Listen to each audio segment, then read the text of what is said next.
Hi everyone, today we're going to study radicals and conversion of radical to rational exponent. First, let us define radicals. Radicals are about nth root of a number. Suppose we have a variable b raised to an exponent n, and this is equal to a value a. Then the b, this b here, is an nth root of a. As an example, we have 5 squared equals 25. So this number 5 is the square root of 25. The principal nth root of a is written as, the symbol read as nth root of a. On the general form, radicals will come like this. The small number n is called the index, the a is called the radicand, and this symbol like a box, like a division box, is the radical sign. We have some notes here. The symbol like this is read as square root of x, and the index is 2. Another, the symbol like this is read as cube root of x. Obviously, the index is 3. Now we have some examples of widely used radicals. We have square root of 1 is equal to 1, square root of 4 equals 2, square root of 9 equals 3, square root of 16 equals 4, square root of 25 equals 5, square root of 0 equals 0, square root of 100 equals 10, cube root of 1 equals 1, cube root of 8 equals 2, cube root of 27 equals 3, cube root of 64 equals 4, cube root of 125 equals 5. Those numbers inside the radical sign are called perfect square or perfect cube numbers. The numbers 1, 4, 9, 16, 25, 0, 100, these are perfect square numbers. While the numbers 1, 8, 27, 64, and 125 are examples of perfect cube numbers. Let us go to the relationship of radical and rational exponent. If we have a radical nth root of x, and this is a real number, and the n is greater or equal to 2, take note that n is the index. Then, the relationship of radical and rational exponent is given in this equation. So the nth root of x equals x raised to a rational exponent. So we have a note here, the index, the n, of the radical becomes the denominator of the rational exponent. Next, the radicand, the x, becomes the base of the rational exponent. Let's go to some examples. We will convert radical to rational exponent. So write the following as rational exponent. We have 3 sample problems here. The first one, square root of 5. Second is the cube root of y. The third is the fourth root of the quantity x minus 2. So I put the equation here for the conversion. Let us now solve the first sample problem. The square root of 5 becomes 5 raised to the exponent 1 over 2.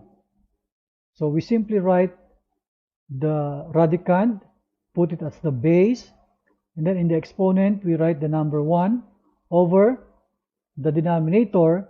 We will simply copy the index of our radical. In this case, there is no number, and if there is no number, it is understood to be 2. So the square root of 5, there is an index of 2, so with that 2 we will use as denominator. So the final answer here is 5 raised to 1 over 2. Second example, the cube root of y becomes y raised to 1 over 3. Again, we see the index 3 there becomes the denominator of the fractional exponent. Again, our final answer, y raised to 1 over 3. Third example, the fourth root of the quantity x minus 2. First, we will copy the x minus 2, and then we will write the fractional exponent.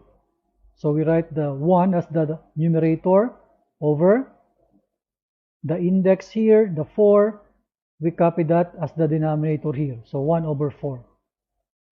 Our final answer, x minus 2, all raised to the exponent 1 over 4. Let us go to the reverse process. Let us convert rational exponent to radical.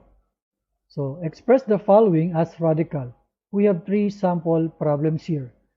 First one, the quantity x plus 1 all raised to the exponent 1 over 2. Second example, the quantity 5y is raised to 2/3. Number 3, the fraction 3a over 4b is raised to 3 over 2 exponent. So let's begin with our first example. Now this x plus 1 is the base. We will put all this polynomial into the radical symbol like this, and then for the index we will copy the denominator. In this example, our denominator is 2. So for this, we don't need to write the number 2 here. So this square root of the quantity x plus 1 is our final answer. So for the second example, the 5y is the base. We will put the base inside the radical sign, the 5y. We will check the denominator of the exponent, that is 3. We will put that as the index here. And then the numerator 2 becomes a power. So you see here 5y is raised to power 2. And from here we can simplify our radicand. We can distribute the exponent 2 to the 5 and the y. So it becomes 25y squared. So the final answer is the cube root of 25y squared. Sample number 3, our fraction 3a over 4b. We will copy all this, put it inside the radical sign, like this. Next, we will check our denominator. It is 2. So we will put this 2 as index. Since it is 2, there's no need to write our index because it is understood without any index, it is 2. Next is the numerator 3. We will use this numerator as the power of our fraction. So you see here the 3a over 4b is now raised to a power 3 inside that radical sign. And then the exponent 3 we can distribute to the terms of the fraction. So for the final answer, the 3a cubed becomes 27a cubed all over. The 4b cubed becomes 64b cubed.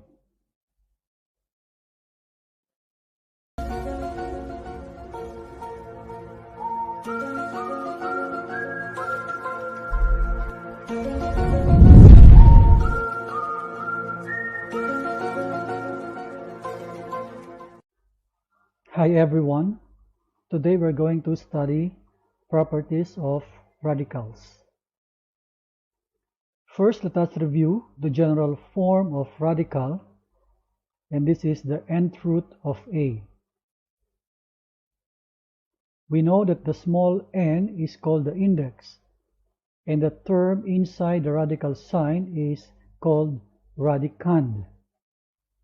And this is our radical sign. Now let's go to properties of radicals.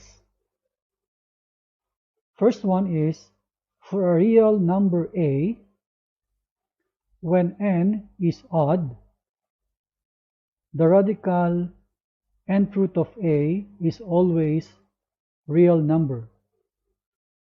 Take note, the n there is the index.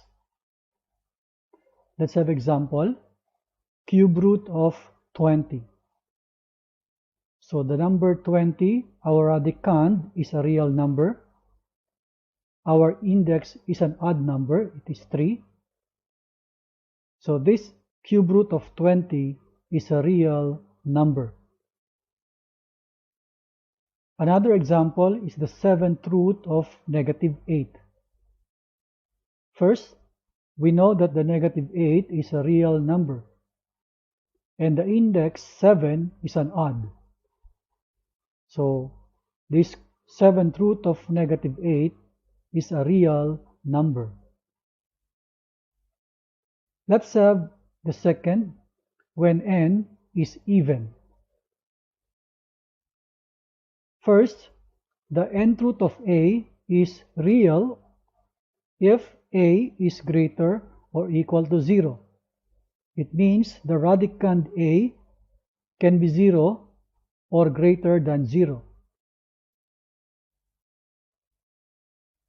Another case is, this nth root of a is not a real number if a or the radicand is less than 0. In other words, the radicand is negative. Let us have example, the square root of 11.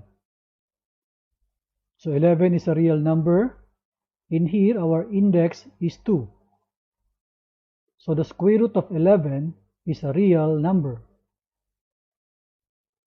Another example is the 4th root of negative 100. Obviously, our index is 4. It is an even number. Our radicand is a negative number. So in this case, the 4th root of negative 100 is not a real number. Let's have property number 2. Letter A, when n is odd, or when the index is odd, when we have this expression, the nth root of a raised to n power, it is equal to a. Take note that the index n is equal to the power of a, which is also n. And this is the simplified answer for that. We will take only that value a here. Let's have example, the 5th root of 4 raised to 5. So this is equal to 4. It seems like we are cancelling the radical with that index 5 and also the power 5. Another example, the cube root of negative 6, and that is cubed. So the answer here is negative 6. What about when n is even? So this is the nth root of a raised to n is equal to the absolute value of a. Take note, we will use the absolute value sign when taking an even root of an expression with a variable in the radical. Example, the 4th root of 10 raised to 4.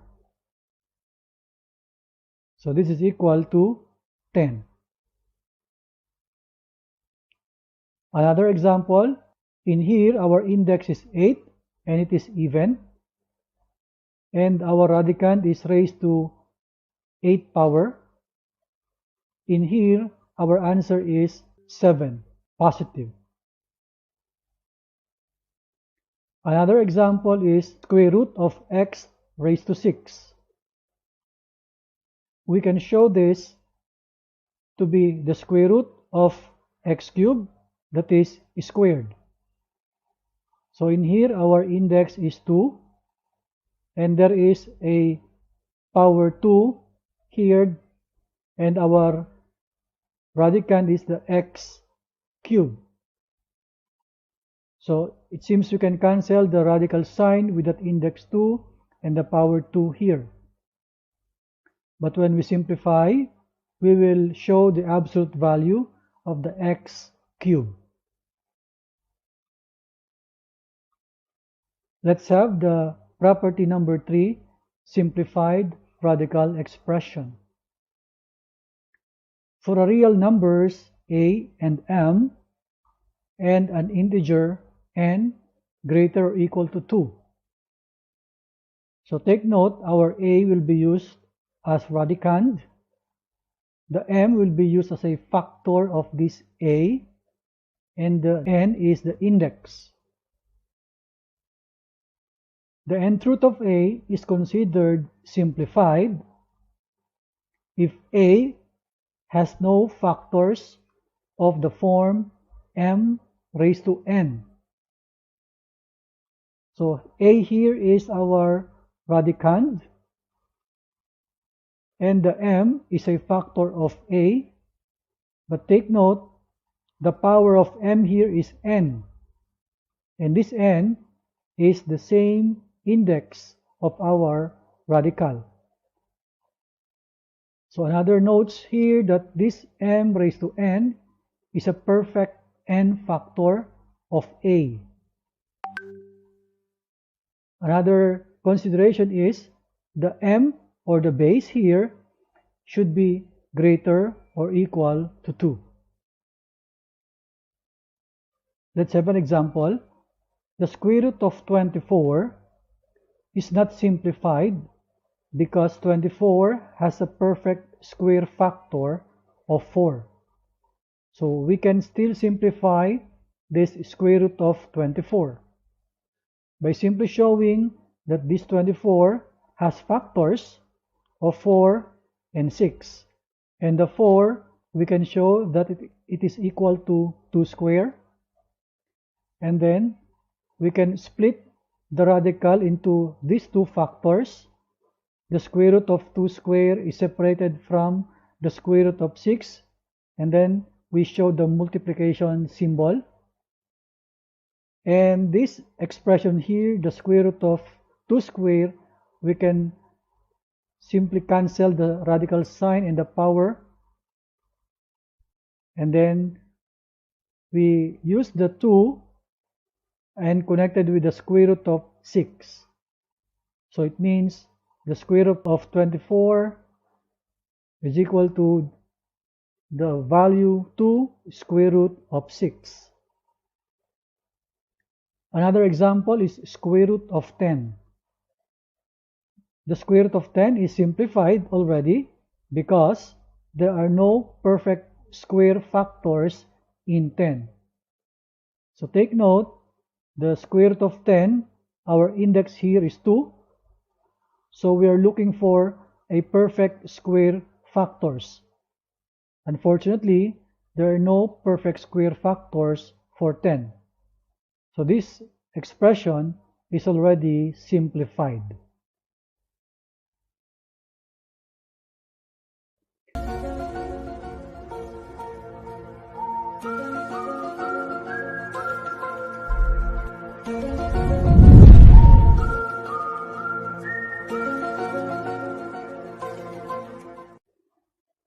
Hi everyone, today we're going to study simplification using product property of radicals.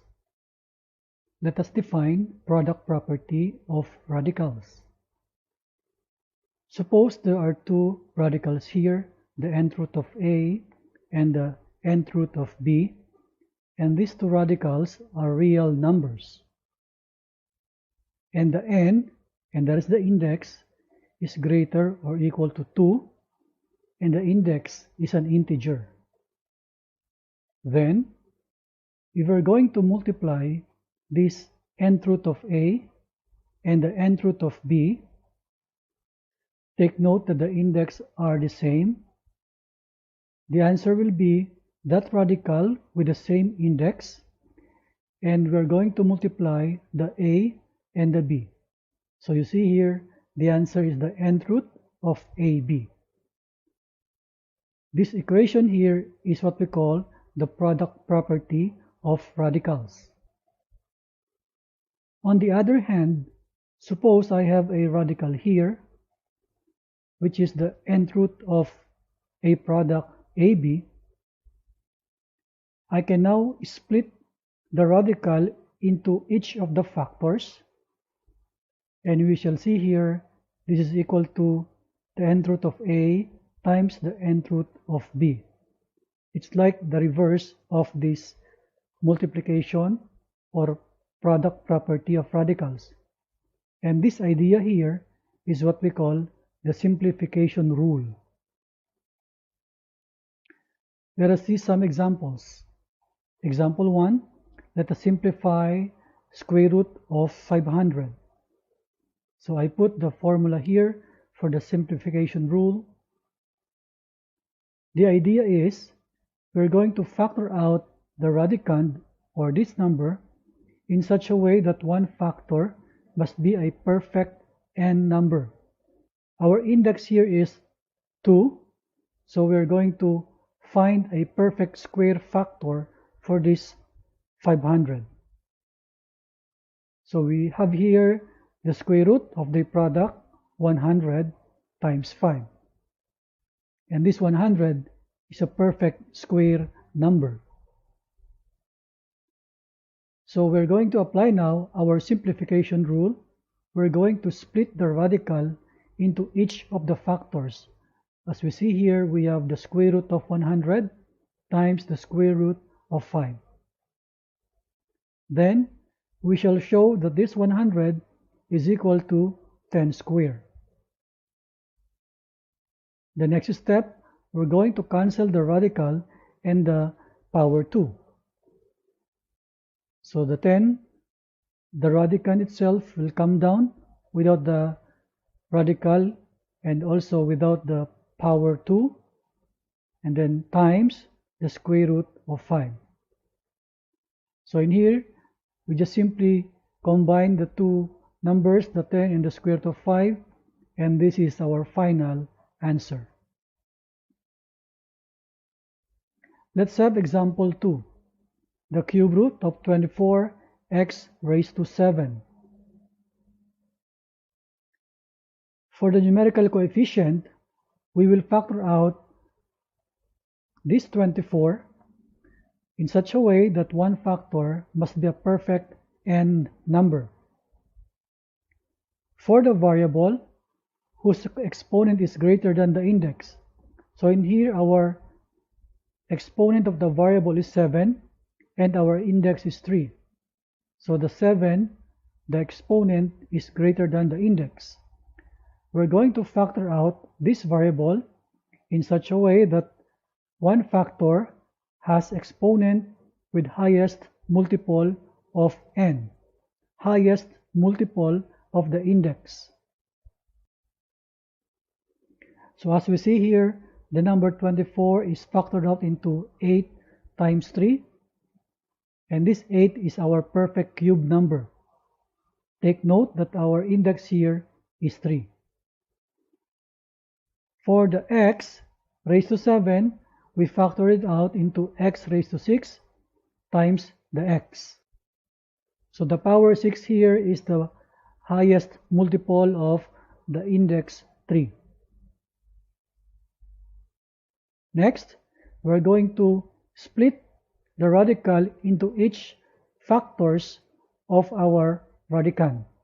So we have now the cube root of 8 times the cube root of 3 times the cube root of x raised to 6 times the cube root of x. And then we're going to show this number 8 to be equal to 2 cubed. This one we'll just simply copy down here, and this term here, the x raised to 6, we're going to show that this is x squared and raised to power 3. And the cube root of x we simply copy here.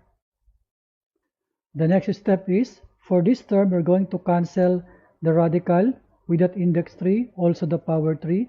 The number 2 will come down. For the cube root of 3, we'll just simply copy here. For this term, we're going to cancel the radical also with the index 3, also with this exponent 3. So only the x squared will come down. The cube root of x will just copy down here. And then, we're going to multiply all terms without radicals and all radicals together. So we have this 2 multiplied to x squared, we have 2x squared, the cube root of 3 multiplied to the cube root of x, so it will be the cube root of 3x. So this is our final answer. Let's have example 3. Let us simplify the square root of 63 x raised to 7 y z squared.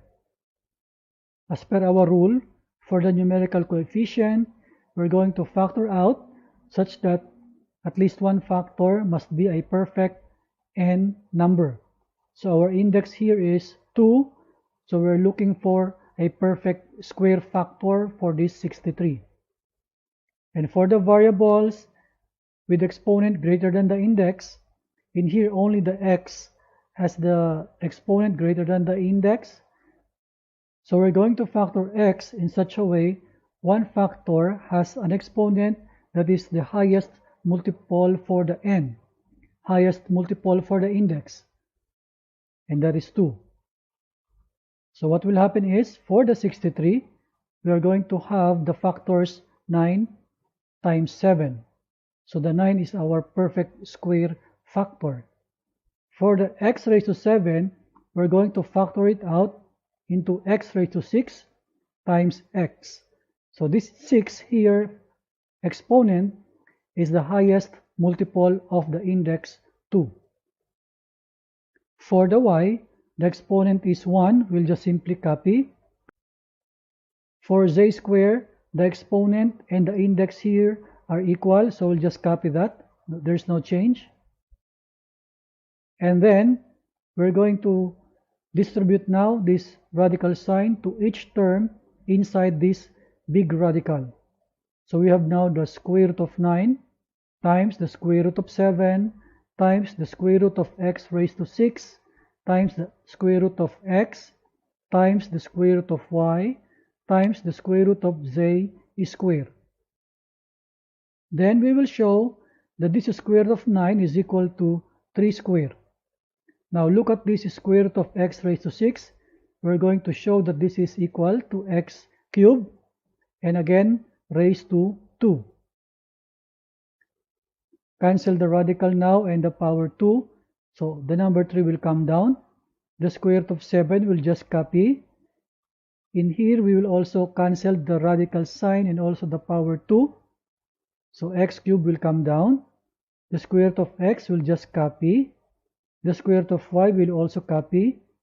And for the last term, the square root is cancelled along with the exponent 2. Only the z will come down. In the next line, we're going to multiply all terms without radical and all terms with radical. So we have now the 3 multiplied by x cubed times the z. Here it is now 3x cubed z. And then for the radicals, we have the 7 times x times y are all inside the radical symbol. So our final answer is here, 3x cubed z square root of 7 xy.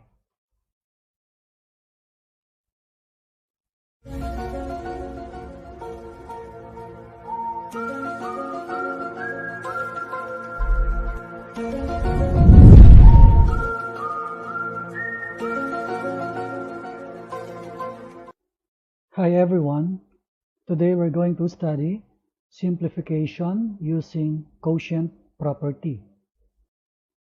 First, let us define this quotient property of radicals. Suppose there are two radicals, the nth root of a and the nth root of b. Take note that the index are the same, and these two radicals are real numbers. Another condition is the b, which is the radicand of the second radical here, should not be equal to 0, or else this radical will be equal to 0. So that's why it is given the b should not be equal to 0. And for any integer n, and that n is the index, should be greater or equal to 2. Then we are going to divide the nth root of a by the nth root of b. The answer is a big radical with the index n. Inside the radical is a fraction, whereas the numerator is a and the denominator is b. So this equation here is what we call the quotient property of radicals. Suppose I have a big radical here with an index n, and inside the radical is a fraction a over b. To simplify this, using the quotient property, we're going to distribute the radical to the a and to the b respectively. As you see, this is now equal to the nth root of a over the nth root of b. This is actually now called the simplification rule based on that quotient property of radicals. If you notice, this equation here is also that quotient property, but the position of the left side and the right side members are interchanged. Now let us simplify a radical expression using the quotient property. We're going to follow some steps. In step 1, we're going to simplify the fraction in the radicand, if possible. Step 2, use the quotient property to rewrite the radical as the quotient of two radicals. Step 3, simplify the radicals in the numerator and the denominator. Let's have some examples. Let us consider this example 1. Simplify the cube root of the fraction 32 over 54. In step 1, we need to simplify the fraction in the radicand, or simply we need to reduce the fraction to lowest term.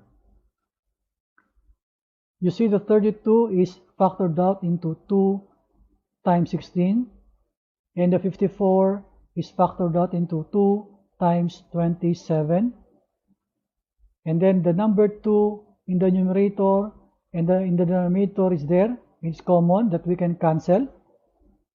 So now the radical is simplified into cube root of 16 over 27. We will now go to the step 2 where we're going to use the quotient property. It means we're going to distribute this radical sign to the numerator and in the denominator. So we have the cube root of 16 and then the cube root of 27 in the denominator. We're going to check the radicand of each of the numerator and denominator if they are in the form of a perfect n number. Since our index is 3, we will check if the numbers are a perfect cube number. In the numerator, 16 is not a perfect cube number. In the denominator, 27 is a perfect cube number. So what we'll do now, in the numerator, we're going to think of factors of this 16 such that one of the factors is a perfect cube number. In the denominator, we're going to show this 27 to be 3 cubed. And then, in the numerator, this number 8, we can show it to be 2 cubed. And then the other factor, 2, will be copied down here. In the denominator, we simply copy again that same value. Now, in the numerator, we're going to apply simplification using product property. It means we're going to split the radical into each of the factors. You see here we have the cube root of 2 cubed times the cube root of 2. Then in the denominator, we can now simplify by cancelling the radical and also that power 3. So only the base 3 will come down here. In simplifying this first term here, we're now to cancel the radical and also the power of 3. Only the base 2 will come down, and then multiplied by this cube root of 2 all over the denominator 3. So this is our final answer. Let's have example 2. Let us simplify the fourth root of the fraction a raised to 10 over a squared. In step 1, we need to simplify the fraction in the radicand. So we have here exponent with the same base. We can apply our rule that it is equal to the a raised to the 10 minus 2. And then the big square root is outside with the index 4. So it is now simplified into the fourth root of a raised to 8. Step 2 can now be omitted because there is no more fraction inside our radical. So in step 3, our index here is 4. So we're going to show that this a raised to 8 is a power of 4. The term inside here is a squared. So now we can cancel the radical with that index 4 along with that power 4. And the answer is this a squared with the absolute value symbol. That exponent 2 will make the value always positive. So we can simply delete that absolute value symbol. So the final answer is a squared.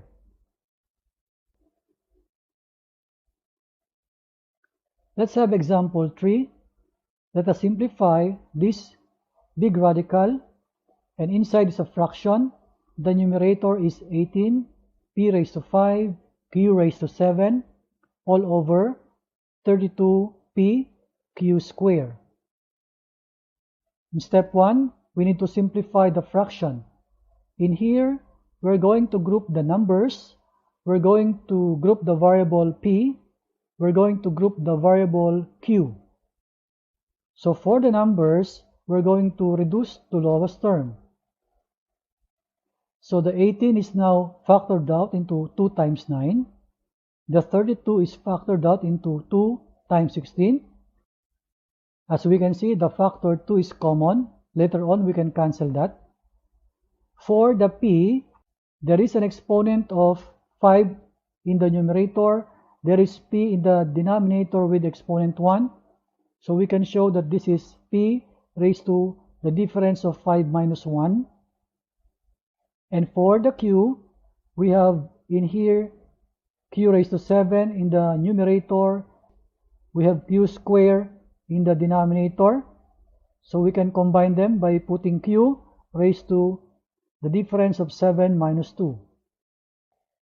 For the numbers, we can now cancel the 2 and 2. Only the 9 over 16 will come here. For the p, 5 minus 1 will be 4, so p power 4. For the q, the 7 minus 2 power will be 5, so q raised to 5. And from here, we're going to combine the 9, the p raised to 4, and the q raised to 5 in the numerator. So on this line, we have the square root of this fraction. Numerator is 9p raised to 4, q raised to 5, all over 16. We are now in step 2, where we're going to apply the quotient property.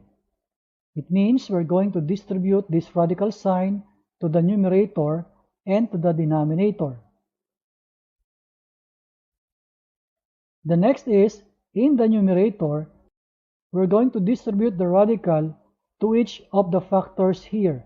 So you see we have the square root of 9 times the square root of p raised to 4 times the square root of q raised to 5 all over 4. So this is now the square root of 16 is now simplified into the number 4.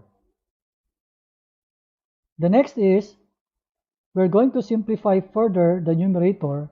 The square root of 9 can now be simplified into number 3. This value p raised to 4 can be represented by p squared and again squared. This q raised to 5 now can be factored out into q raised to 4 times q. So we put here q raised to 4 because our index is 2. We're going to put one factor with the exponent that is the highest multiple for the index. So this is q raised to 4 times q. The next is that q raised to 4 we're going to represent by q squared and then squared.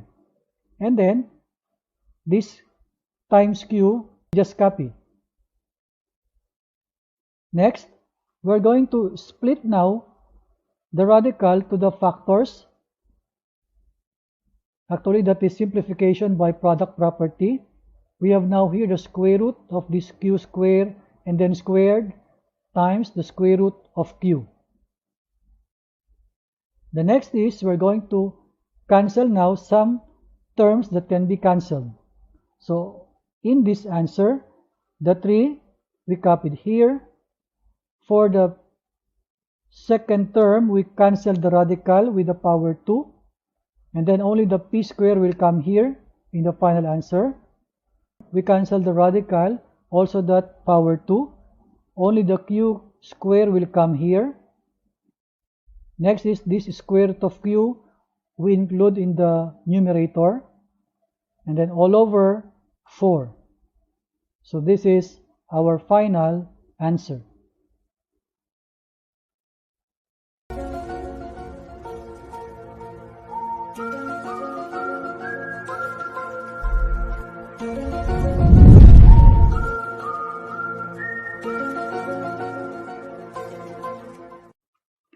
Hi everyone, today we're going to study addition and subtraction of radicals. First, let us define like radicals. Like radicals are radical expressions with the same index and the same radicand. Example, 5 cube root of 7 and 4 cube root of 7. So we see here the radicands are both 7 and the indices are both 3. So these two radicals here are like radicals. Take note, we don't care about the numerical coefficients. Let's go now to addition and subtraction of radicals. As a rule, in adding or subtracting like radicals, add or subtract the numerical coefficients and copy the same radical. In symbol, we have the a nth root of x plus or minus b nth root of x. The answer here is the a plus or minus b, and then we affix the common radical, the nth root of x. Take note that when radicals are not like, it cannot be combined. Let's have example 1. The 5 cube root of 7 plus 4 cube root of 7. Let us check the radicand and the index. So the radicands are both 7 and the indices are both 3. So these two are like radicals. So we can now add the numerical coefficients 5 plus 4 and then the common radical is affixed here. Next, we're going to simplify now the 5 plus 4, it becomes 9 cube root of 7. So this is our final answer. Let's have the second example. Square root of 20 plus 3 square root of 5. We can see here that the radicands are not same. In here the radicand is 20, here the radical is 5. Although the indices are both 2. Still, these radicals are not like. What we will do is to simplify the radical if possible. It means in the first radical here, we're going to remove a perfect n square factor.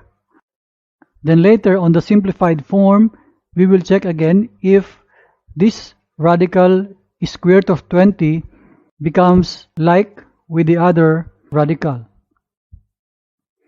Now the 20 is now factored out into 4 times 5. So one factor is a perfect square, and that is the 4. And then we just copy the plus 3 square root of 5 here. Then we're going to show that this 4, the perfect square number, is equal to 2 square. Then we're going to distribute the radical sign to the 2 square and also to the 5. So we have here the square root of 2 square times the square root of 5, and then the plus 3 square root of 5 is copied down here. Next, we are going to cancel the radical sign and the power 2. Only the number 2 comes down here to be multiplied to this square root of 5. Then we'll just copy this 3 square root of 5 down here. Now we were able to simplify this square root of 20. Now becomes 2 square root of 5. So we can see that they are like terms now. It means we can now apply our rule in addition of like radicals. So we will add the numerical coefficients. 2 plus the 3. Then we copy the common radical, the square root of 5. So simplifying further, the 2 plus 3 becomes 5. And then this square root of 5 is affixed again. So this is our final answer, 5 square root of 5.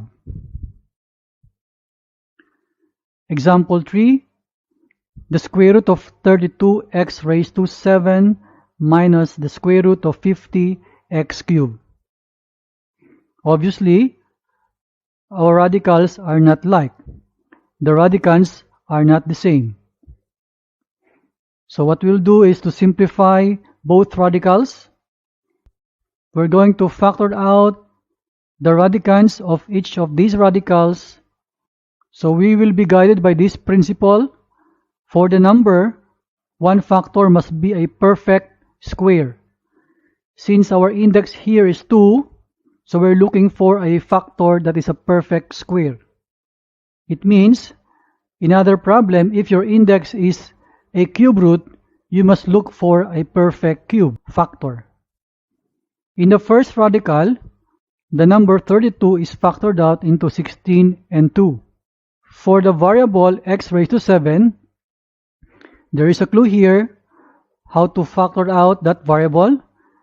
It says one factor must have exponent of highest multiple of the index. Our index is 2. So the factors for x raised to 7 are x raised to 6 and x. For the second radical, the 50 is factored out into 25 and 2. We know that 25 is a perfect square number. For the x cubed, factors will be x square and x. And then we're going to show that this 16 is the same with 4 square. Then I copy the 2 here. For the x raised to 6, I'm going to represent this to be a value with power 2 because our index here is 2, but the value inside here must be x cubed. So checking here, if I multiply the 3 and the 2 powers, I will get back to that power 6. And then the x factor will just be copied down here. On the second radical, the 25 is now represented into 5 square, and the rest we just copy down here. The next line is we're going to distribute the radical sign to each of the factors inside the radical. In the first big radical, we have now this square root of 4 square, and then times the square root of 2 times the square root of the square of this x cubed times the square root of x. For the second radical, we have the square root of 5 square times the square root of 2 times the square root of x square times the square root of x. And then we're going to simplify further. In this first term here, I'm going to cancel the radical and the power 2. So you see, only the base form will come down here. The square root of 2, there is no change. I will copy here. For this expression, I will cancel the radical sign along with the power 2.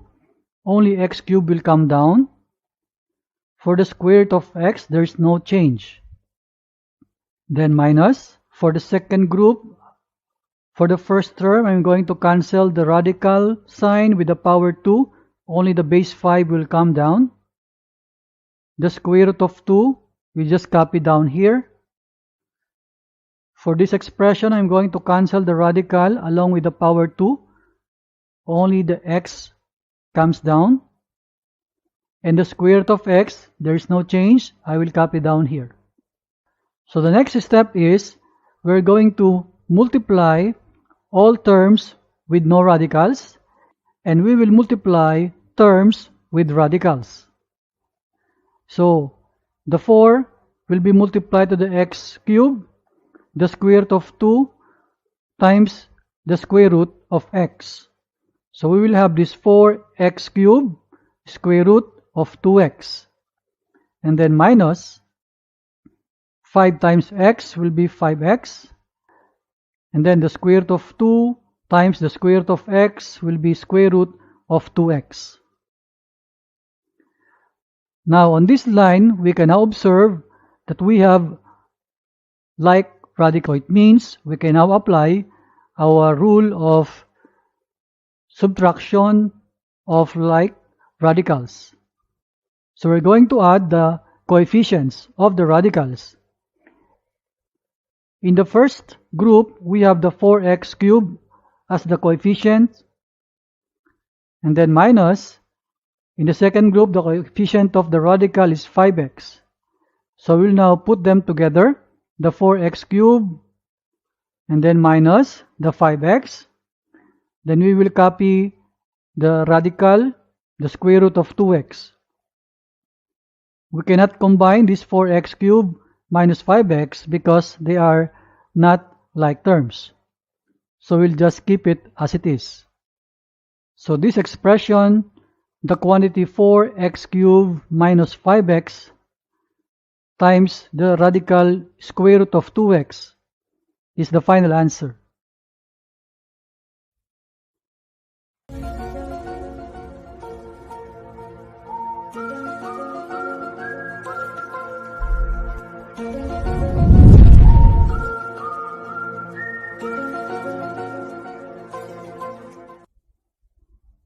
Hi everyone. Today we're going to study multiplication of radicals. First, let us have the product property of radicals. Suppose there are two radicals here, the nth root of A and the nth root of B. take note that the index are the same. And n, and that is the index, is greater or equal to 2. And the index is also an integer. Then, if we multiply the nth root of a by the nth root of b, the answer will be the radical with the same n index with the product of a and the b. So you see here, the answer is the nth root of ab. This equation here is what we call the product property of radicals. Let us apply that principle for some examples. Let's have this example 1. Find the product of the cube root of 6 and the cube root of 2. The formula is here. As per the requirement, the index must be same. As you can see in this problem, the index are same and equal to 3. So what we'll do is simply take the radicands, the 6 and the 2, multiply them together, and the final answer is cube root of 12.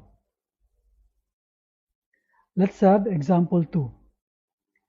Let us find the product of the first term 10 square root of 6 p cubed times 4 the square root of 3p.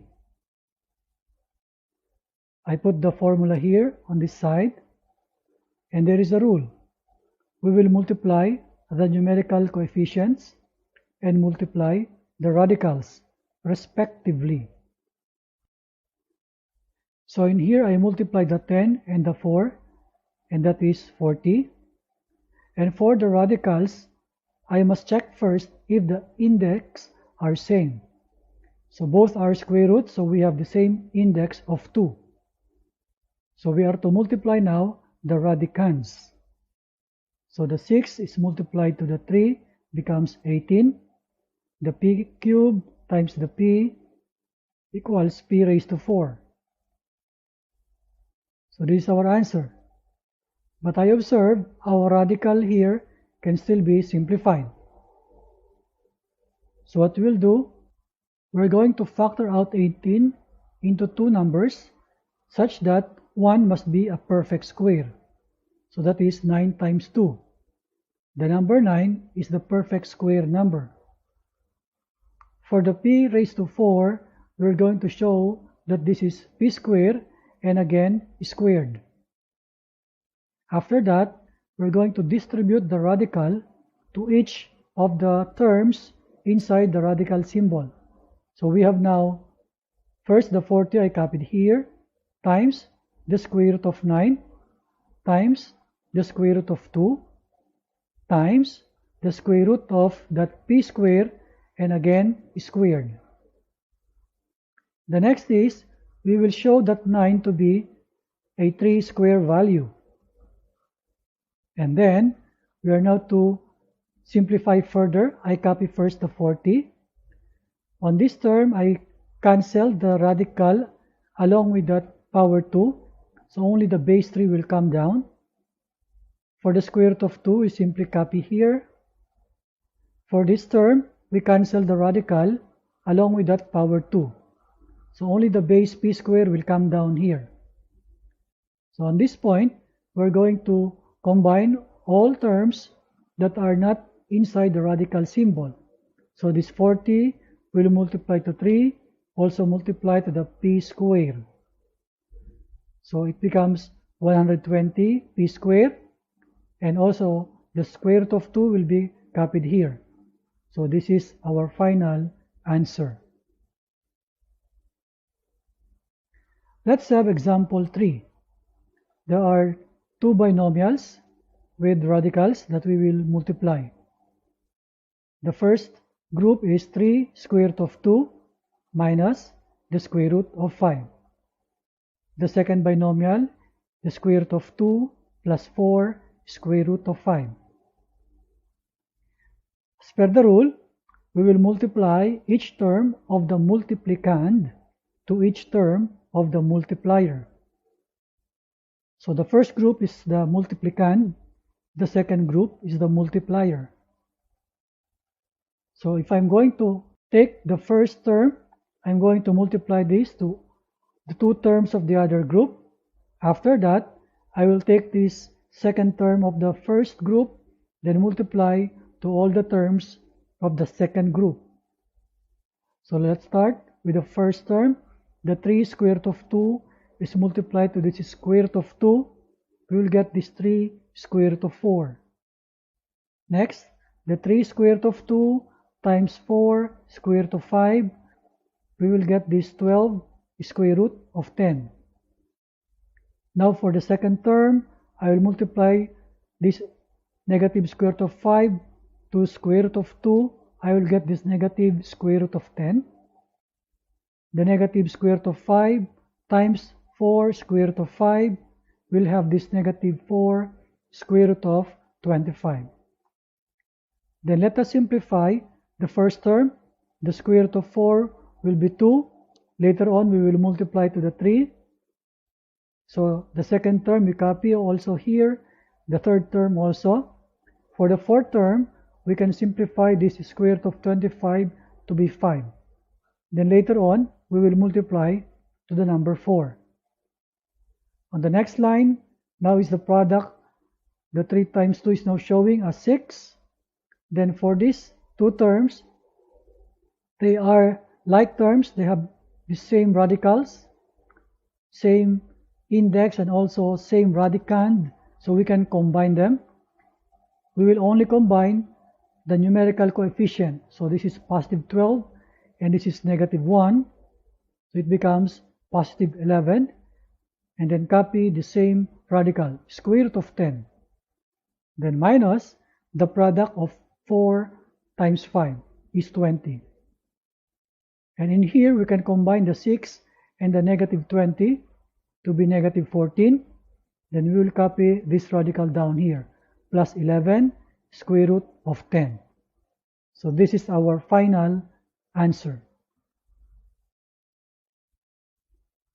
Let's have example 4.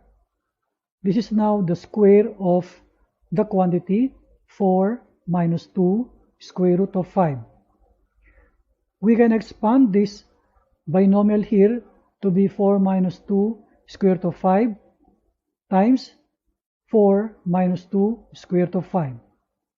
And then we will do the long multiplication. Start with 4 times 4 is 16, and then 4 times negative 2 square root of 5. We will get this 8 square root of 5. Next, the negative 2 square root of 5 times 4. We will get this negative 8 square root of 5.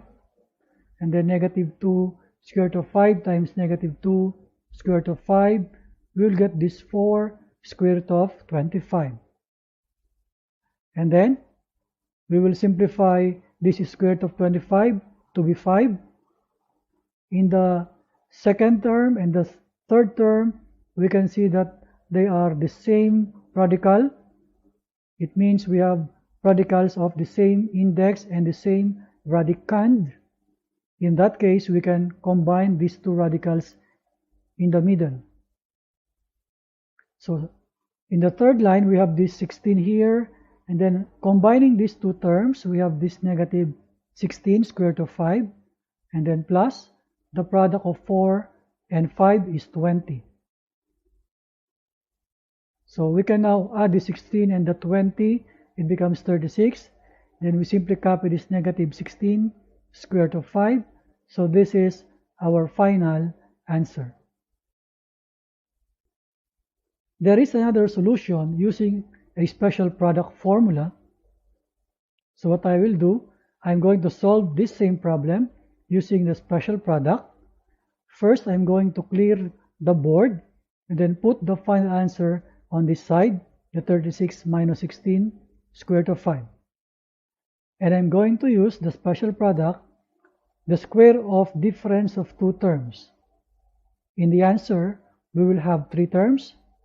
So it means the x minus y quantity square is equal to these 3 terms, x squared minus 2xy plus y squared. So for the answer here, I am putting here 3 blanks to represent the 3 terms for the final answer. The first blank here is for this 4, I copied here and I put the power 2. Then for the second blank, I put these 2 terms here, the 4, and also this negative 2 square root of 5. So you see here the 2 square root of 5, the negative sign is already here. And then this number 2 here is a constant that we should always place. And the third blank is for this term negative 2 square root of 5, and we will put the power 2. So we were able to place all the necessary values. So we will now to simplify. The 4 squared becomes 16, and then minus.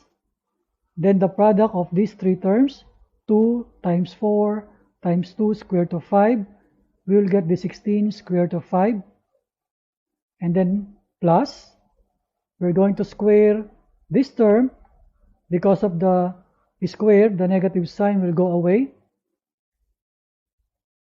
The 2 here becomes 4, and the square root of 5 is square. The radical sign is cancelled with the power 2, so we'll have the 5 only that will come here.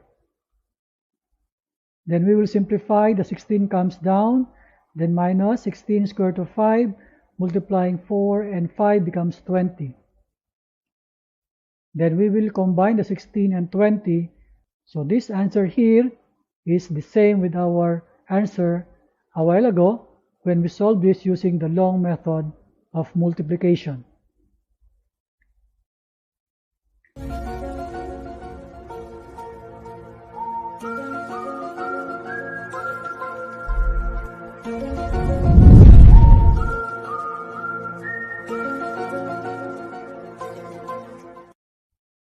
Hi everyone, today we're going to study division of radicals. First, let us define the quotient property of radicals. Suppose I have 2 radicals here. The first one is the nth root of A, the second is the nth root of B. Take note that the index are same, and these 2 radicals are both real numbers. Another condition is that the b, this b is the radicand of the second radical here, should not be equal to 0. And for any integer n, and that is the index, should be greater or equal to 2. Then, if we're going to divide the nth root of A by the nth root of B, the answer will be a big radical here with index n. Inside the radical is a fraction with numerator A and denominator B. So this is the quotient property of radicals. Let's have some examples. Let us consider example 1. Square root of 15 over square root of 5. Obviously, our index are the same, so we can solve this problem using our quotient property. So this is equal to the big square root, and the fraction inside is 15 over 5. So we can now divide the 15 by 5, so the answer is the square root of 3. Let's have example 2. The square root of 48a raised to 7 divided by the square root of 3a. This is equal to the big square root, and the fraction inside is 48a raised to 7 over 3a. So we apply now the quotient property here. Next, inside the radical, we're going to group the coefficients and we're going to group the variable a respectively. We're going to simplify the 48 divided by 3. We will get 16. And the a raised to 7 divided by a, we can cancel that a in the denominator. We cancel the exponent 7. Then this will now be exponent 6. So in here, the answer will be the square root of 16a raised to 6. The next is the 16. We're going to show that this is equal to 4 squared. And then for the a raised to 6, we're going to represent this by a value with power 2. And inside the grouping symbol is a cubed. Next, we're going to distribute the square root into each of the factors here. So you see we have now the square root of 4 squared times the square root of the square of this a cubed. And then we can now cancel the square root and the square in this first factor. So only the number 4 will come in the final answer. Also with the second factor, we cancel the square root, also the power 2, only the a cubed will come down here. So the final answer is 4a cubed. Let's have example 3. We have here the cube root of 24x raised to 8, y raised to 4, all over the cube root of 81, x squared y. So we will apply our quotient property. So we're going to combine these two radicals into one big cube root. The numerator will be the 24x raised to 8 y to the 4th divided by 81x squared y. And then we're going to group the numbers together. We're going to group the x together, also the y's together. For the numbers, we're going to simplify this by factoring out a common number to the numerator 24 and to the denominator 81. So the 24 is now factored out into 8 times 3. The 81 is factored out into 27 times 3. For the x, with power 8 in the numerator and power 2 in the denominator, we can show that this is x raised to the difference of 8 minus 2. And then times the variable y raised to 4 minus 1. So in here the exponent is 4. In the denominator for the y, the exponent is 1. Next, we can now simplify our coefficients. We can now cancel the 3. So only the 8 over 27 will come down. For the x, we have the 8 minus 2. We have the power 6. So x raised to 6. For the y, we have 4 minus 1 power. So we have now the y cubed. Of course, they are all inside this cube root. The next is we're going to group together this 8x to the 6th and to the y cubed. Put them all in the numerator. The next step is we're now going to simplify by quotient property. It means we're going to distribute this radical sign, the cube root, into the numerator and in the denominator. And then we're going to use the product property to simplify by distributing the cube root to each of the factors. So we have the cube root of 8 times the cube root of x raised to 6 times the cube root of y cubed. Then in the denominator, still our cube root of 27 is there. We're going to show this 8 to be 2 cubed. for the x raised to 6, we're going to show that to be a power of 3, and then the x squared will be inside this grouping symbol. So from here we can now simplify. We can now cancel the radical and the powers respectively. So for the first term, we can cancel the radical with the power 3. So only the base 2 will come here. In the second term, we cancel the radical also with that power 3. Only the x squared will come here. On the third factor, we can cancel the radical, also that power 3. Only the y will come here. In the denominator, we can cancel the radical and also the power 3. Only the base 3 will come here. So for our final answer, this is 2x squared y all over 3.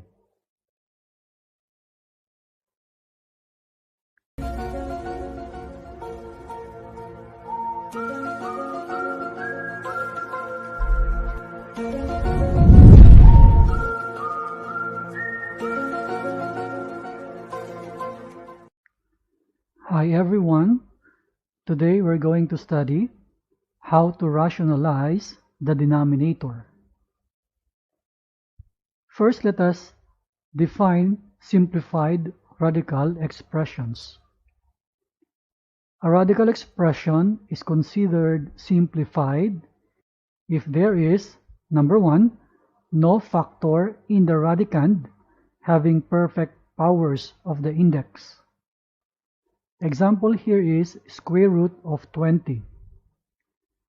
This radical is not simplified because the 20 has a factor of 4 and 5. And this 4 is a perfect square number. The index is 2, so there must be no perfect square number inside the radical. So we're going to simplify this by simply putting this 4 outside the radical sign, so it becomes 2, and then the square root of 5. The second, a radical expression is considered simplified if there is no fraction in the radicand.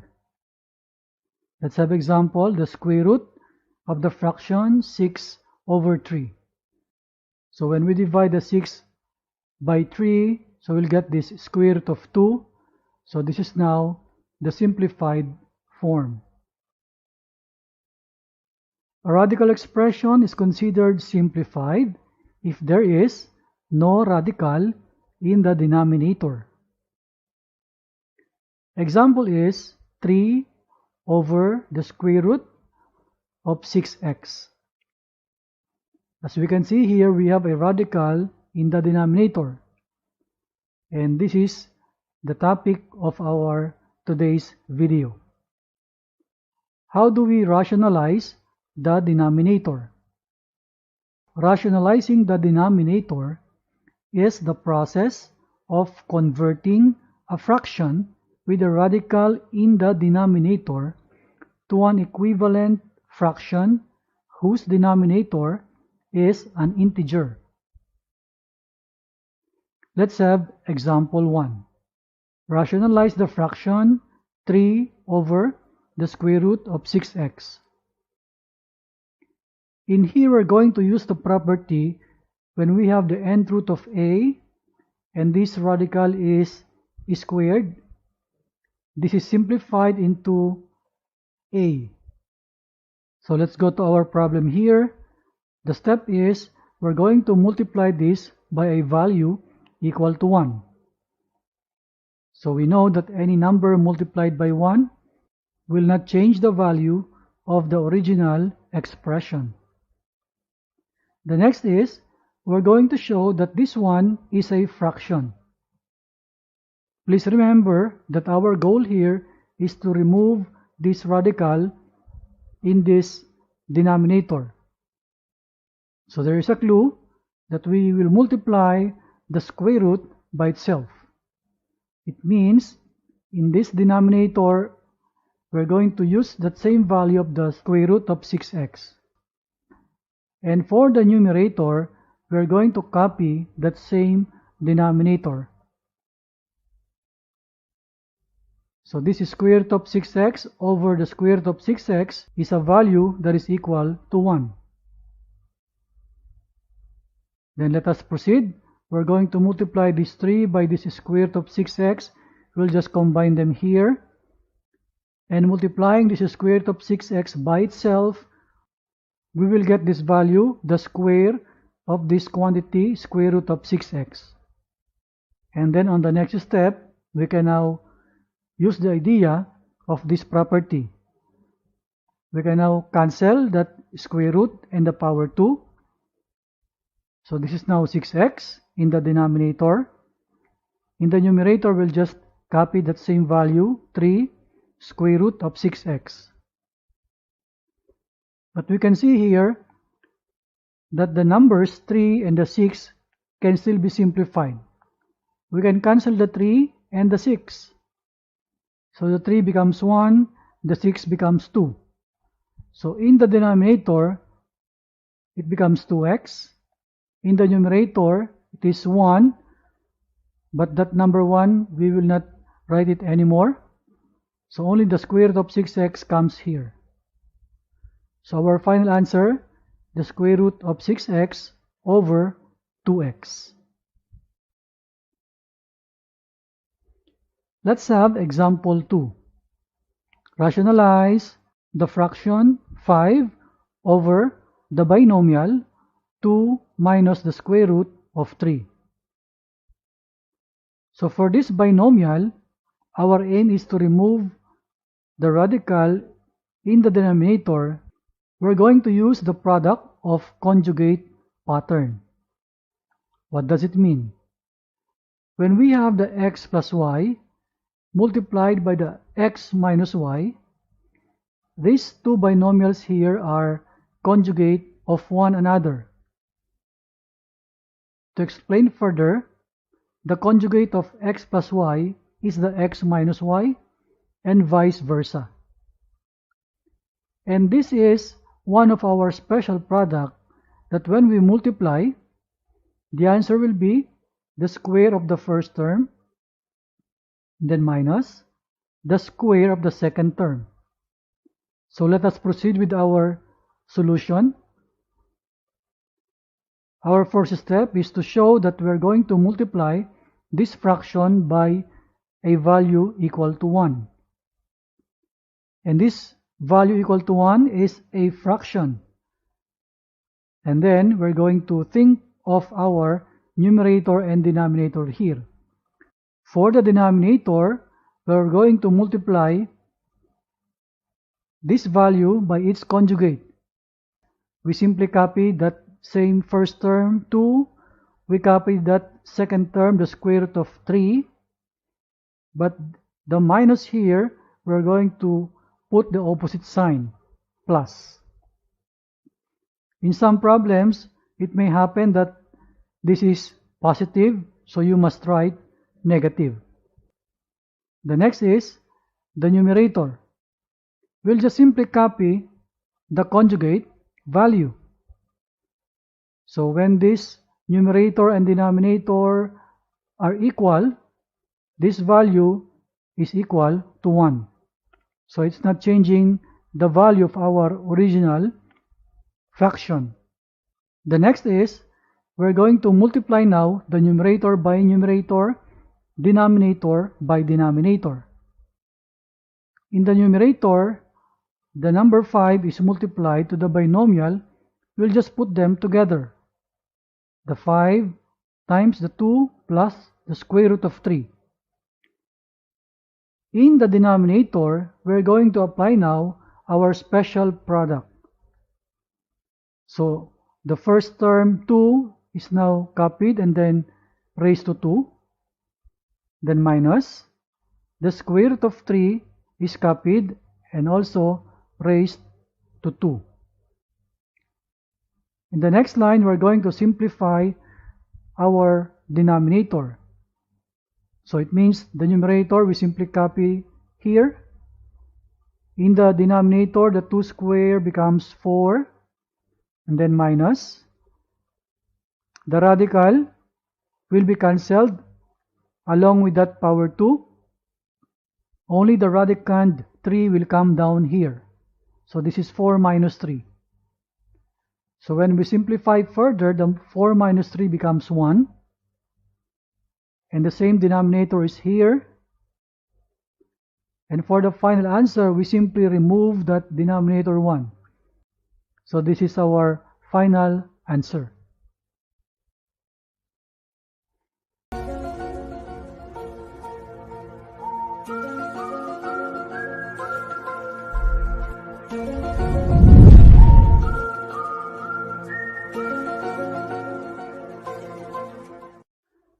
Hi everyone. Today we're going to study how to solve a radical equation. First, let us define radical equation. An equation in which a variable is in the radicand of a radical expression is called a radical equation. How to solve a radical equation? There are 3 steps that we will follow. The step 1 is isolate the radical on one side of the equation. Step 2, raise both sides of the equation to the power of the index. And step 3, solve the new equation. Let us have example 1. Solve this equation. The square root of the quantity 5x minus 4 and then minus 9 equals 0. In step 1, it says, let us isolate the radical on one side of the equation.